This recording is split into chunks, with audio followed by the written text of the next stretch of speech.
नमस्कार, आप सभी का स्वागत करती हूँ चैनल पर। मैं त्यागी में अमरीश और प्रार्थना करती हूँ प्रभु से आप सभी स्वस्थ और सुरक्षित होंगे इसी कामना के साथ। आज की कहानी छत्तीसगढ़ से। छत्तीसगढ़ के बीजापुर जिले के बस्तरगंज इलाके के जगदलपुर के रहने वाले पत्रकार मुकेश चंद्राकर एक ऐसा नाम है जो निडर निर्भीकता से हर एक खबर को वह कवर किया करते थे। भ्रष्टाचार की हो, घोटाले की हो, माओवादियों की हो, कि कोई भी खबर हो, वह निडर निर्भीक होकर अपनी रिपोर्टिंग किया करते थे। और साथ ही साथ कोई भी पत्रकार अगर दूर से है, कोई छत्तीसगढ़ से है, रायपुर से है, दिल्ली से है, देश से है या विदेश से है, तो वह भी मुकेश चंद्राकर को ही कांटेक्ट करते थे। मुकेश चंद्राकर को साथ लेकर ही बाकी क्षेत्रों के पत्रकार जाते थे और उन्हीं को साथ लेकर अपनी रिपोर्टिंग किया करते थे। परंतु मुकेश चंद्राकर 1 जनवरी 2024 की शाम को लगभग 7 बजे घर से कहीं गए, लापता हो गए और फिर वह शुक्रवार 3 जनवरी 20 की शाम को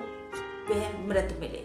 फिर मुकेश चंद्राकर के साथ क्या हुआ और कैसे वह लापता हुए, फिर कैसे पुलिस ने उनको खोजा और लापता क्यों हुए थे। मुकेश चंद्राकर अपहरण और हत्याकांड में कोई उनका अपना सगा ही था जिसने इस घटना को अंजाम दिया। आखिर कौन था वह, पूरी कहानी आपको सुनाती हूँ। बस आपसे निवेदन करती हूँ, प्लीज चैनल को जल्दी से सब्सक्राइब कर लीजिए, घंटी दिखाई दे रही है उसको दबाकर ऑल पर सेलेक्ट भी कर लीजिए। मेरे फैमिली मेंबर बन जाइए क्योंकि आप मेरी जिंदगी है। मुकेश चंद्राकर 1 जनवरी की शाम को लगभग 7 बजे वह गायब हुए थे और उनको बुलाने के लिए उनका चचेरा भाई रितेश आया था। रितेश ने 31 दिसंबर की शाम को भी मुकेश चंद्राकर को बुलाया था हैप्पी न्यू ईयर 25 सेलिब्रेट करने के लिए, लेकिन किसी जरूरी काम के कारण मुकेश चंद्राकर वहां पर उनके पास नहीं जा सके।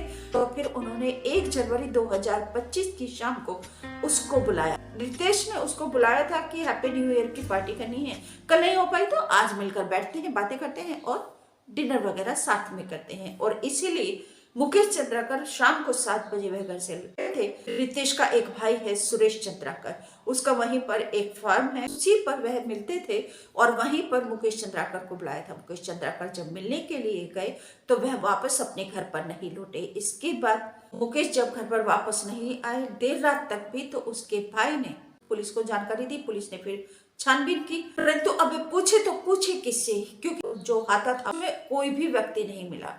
अब पुलिस किससे पूछताछ करे। जब पुलिस ने मुकेश चंद्राकर की कुल डिटेल खंगाली तो पता चला कि रितेश ने उसको बुलाया था और मुकेश रितेश के भाई सुरेश के बाड़े में हाथे में वहां पर गया था और वहीं पर उसकी फोन की लोकेशन भी मिल रही थी। पुलिस ने इसी आधार पर मुकेश की छानबीन सुरेश के हाथे में उसके कंपाउंड में करना शुरू कर दिया। खोजती रही लेकिन आखिर में लोकेशन मिली सुरेश के कंपाउंड में सेप्टी टैंक में। सेप्टी टैंक को नई कंक्रीट डालकर उसको अभी नया फर्श उसके ऊपर बनाया हुआ था। पुलिस ने उसकी खुदाई की, उसके अंदर से मुकेश चंद्राकर की बॉडी मिली शुक्रवार की देर शाम को। उसके बाद उसको फिर चंद्राकर का शव बरामद किया, उसको पोस्टमार्टम के लिए भेजा। जब शव बरामद किया तो शव के माथे पर मार के निशान थे, कटने के निशान थे, जैसे किसी ने वार किया हो कुल्हाड़ी से, किसी ऐसी चीज से, धारदार हथियार से कुल्हाड़ी से वार किया हुआ था। पुलिस ने शव को पोस्टमार्टम के लिए भेज दिया और शनिवार 4 जनवरी को उसका अंतिम संस्कार। आखिर मुकेश चंद्राकर की हत्या क्यों की गई थी, तो इसके पीछे जो कारण सामने आया वह था वहां पर बनी हुई एक सड़क जिसे 120 करोड़ रुपए में बनाया गया था। मैं आपको वो सड़क भी दिखाती हूँ, पूरी वीडियो आपको दिखाती हूँ, आप देखिए सड़क कैसी है। इस सड़क के लिए मुकेश चंद्राकर की हत्या कर दी। ये सड़क बनाने वाला और कोई नहीं बल्कि मुकेश चंद्राकर का ही चचेरा भाई सुरेश चंद्राकर था। मुकेश चंद्राकर एक निडर निर्भीक थे। घोटाले की, भ्रष्टाचार की खबर वे प्रमुखता से कवर किया करते थे और उसी में सड़क के घोटाले ने मुकेश चंद्राकर की जान ले ली, क्योंकि 120 करोड़ का घोटाला जब किया तो इसके ऊपर जांच बैठ गई थी और सुरेश चंद्राकर को ऐसा लगा कि अब उसके हाथ से सारी संपत्ति चल जाएगी, उसका नाम खराब होगा और जो भी उसने कमाया है वह सब चला जाएगा और जेल मिलेगी तो अलग से। और इसलिए उसने एक योजना बनाई और अपने छोटे भाई रितेश से बोलकर, क्योंकि मुकेश चंद्राकर और रितेश चंद्राकर का चचेरे भाई होने के अलावा एक और रिश्ता था, वह था दोस्ती का। रितेश और मुकेश चंद्राकर के इतने घनिष्ठ रिश्ते थे, यहाँ तक कि या रितेश उसके कपड़े भी पहन लेता था। इतनी घनिष्ठता थी एक दोस्त की तरह, भाई से बढ़कर एक दोस्त की तरह।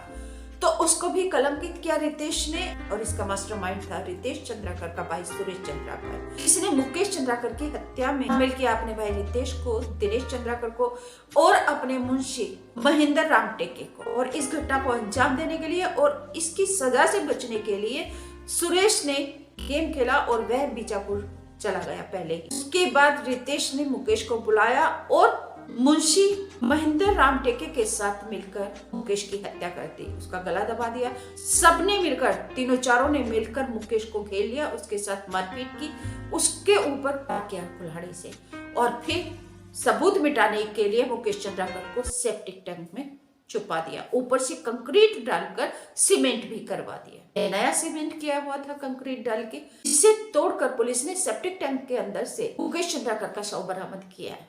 देखिए, शनिवार 4 जनवरी को जब पत्रकार मुकेश चंद्राकर की हत्या की खबर मिलते ही बीजापुर के सभी पत्रकार रोष में आ गए और उन्होंने फांसी की सजा की मांग की। आरोपी सुरेश चंद्राकर, उसके भाई रितेश, दिनेश और मुंशी महेंद्र राम टेके के लिए। जानकारी ये भी मिली है कि आईजी बस्तर सुंदर राजपी ने बताया है कि जो सुरेश है और रितेश वह फरार है और उनको पकड़ने के लिए दबिश दी जा रही है। और इस घटना की जांच के लिए 11 सदस्यों की एक एसआईटी बनाई गई है, जिसका नेतृत्व आईपीएस अधिकारी गुज्जर कर रहे हैं। उन्होंने बताया कि 4 अलग अलग टीमें बताई गई हैं जो अलग अलग दिशाओं में काम करेंगी, इसकी जांच करेंगी और जांच के आधार पर कठोर से कठोर कार्रवाई आरोपियों के खिलाफ की जाएगी। सुरेश की प्रॉपर्टी जो भी अवैध बनाई हुई है उसको बुलडोजर चलाकर गिराया जा रहा है और साथ ही उसकी कितनी अवैध संपत्तियां हैं उनकी भी जांच की जा रही है। सुरेश चंद्राकर की पूरी कुंडली, उसके घोटालों की, के काले कारनामों खंगाली जा रही है। आईजी सुंदर राजपी ने यह भी बताया है कि सुरेश चंद्राकर के 3 बैंक खाते सीज कर दिए गए हैं। इस घटना की जानकारी मिलते ही बस्तर संभाग के सभी पत्रकार इकट्ठे हो गए। उन्होंने रोष व्यक्त किया और उन्होंने सांकेतिक रूप में पत्रकार को श्रद्धांजलि देने के उद्देश्य से 2 घंटे का चक्का जाम भी किया बीजापुर अस्पताल के सामने। उन्होंने चेतावनी दी कि अगर पत्रकार की हत्याकांड में कोई भी ठोस कार्रवाई, कठोर कार्रवाई नहीं होती तो वह बीजापुर का चक्का जाम करेंगे।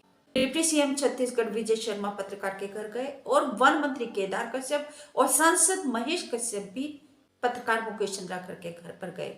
वहां उनको सांत्वना दी, जहां पर बीजापुर के या बस्तर संभाग के पत्रकारों ने उनसे 7 सूत्रीय मांगे की, जिसमें सुरेश के लिए फांसी की सजा की मांग की, सुरेश की समस्त प्रॉपर्टी पर बुलडोजर चलाने की मांग, सुरेश चंद्राकर की जो भी संपत्ति है उसे जब्त करके सरकारी संपत्ति घोषित करने की मांग रखी, आरोपियों के ऊपर कठिन से कठिन धाराओं में एफआईआर दर्ज कराने की मांग, सुरेश की सुरक्षा गार्ड हटाने की मांग, सुरेश के सभी टेंडर रद्द करने की, पुलिस अधीक्षक बीजापुर जितेंद्र सिंह को तत्काल सस्पेंड करने की या बीजापुर से ट्रांसफर करने की मांग, युवा पत्रकार मुकेश चंद्राकर को शहीद की उपाधि प्रदान करने की मांग। ये मांगे बीजापुर बस्तर संभाग के पत्रकारों ने रखी। सूत्रों से जानकारी मिली है, आईजी बस्तर सुंदर राजपी ने बताया है कि सुरेश चंद्राकर के 3 बैंक खाते सीज किए गए हैं।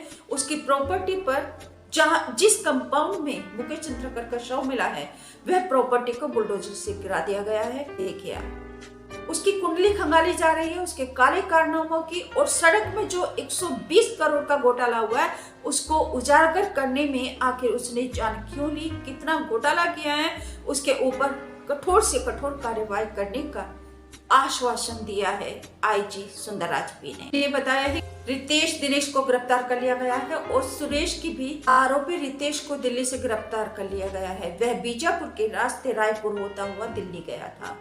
पुलिस ने इस हत्याकांड में सुरेश चंद्राकर को मुख्य आरोपी माना है क्योंकि उसी ने इस पूरी पटकथा को रचा। उसने योजना बनाई कि इस प्रकार से हत्या करनी है, जगदलपुर से बाहर निकल गया है। उसको पुलिस ने हैदराबाद से गिरफ्तार कर लिया है। एक निडर, निर्भीक, जाबाज युवा पत्रकार तो बेबाकी से रिपोर्टिंग किया करते थे, उनकी हत्या महज इसलिए कर दी गई क्योंकि उन्होंने सड़क निर्माण में 120 करोड़ के घोटाले का उजागर किया था। कार्रवाई से बचने के लिए सुरेश चंद्राकर ने उसकी हत्या कर दी। अपने ही भाई की, तहेरा भाई था। रिश्तों पर पैसा भारी पड़ा, आप सभी से निवेदन करती हूँ, प्लीज अभी तक चैनल सब्सक्राइब नहीं किया है तो जल्दी से चैनल को सब्सक्राइब कर लीजिए, घंटी को दबाकर ऑल पर सेलेक्ट कर लीजिए और वीडियो को लाइक करके शेयर भी कर दीजिएगा। आप सभी को जागरूक करने के लिए मैं अपराध की दुनिया से ऐसी खबरें हमेशा लाकर आपको जागरूक करती रहूंगी। आप लोग सावधानी से रहिए, सुरक्षित रहिए। नमस्कार, थैंक यू।